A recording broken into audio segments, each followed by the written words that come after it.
This is the Lone Crater YouTube. We hope this video helps. In this video, I will explain how to drive for Uber Eats. First, ensure you meet the basic requirements to get started. You must be at least 19 years old to deliver using a car. You will also need a valid driver's license, up-to-date vehicle registration, and proof of current auto insurance. Your vehicle itself should be a 2-door or 4-door model and no older than a 15-year-old design, ensuring it meets safety standards. Once you have the basic requirements, the application process is straightforward. Begin by downloading the Uber Driver app to your smartphone and setting up your new account.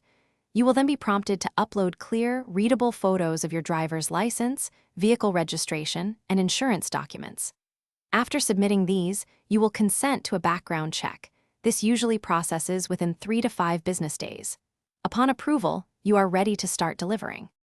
With your account active, it's time to start accepting orders. Open the Uber Driver app and simply tap the Go Online button to make yourself available for delivery requests. When an order comes in, your screen will display key details, including the restaurant name, estimated payout, and an approximate delivery distance. Take a moment to review this information, then choose to accept or decline the request based on what works best for you. It's that easy to get started. Once you accept an order, the app guides you through each step.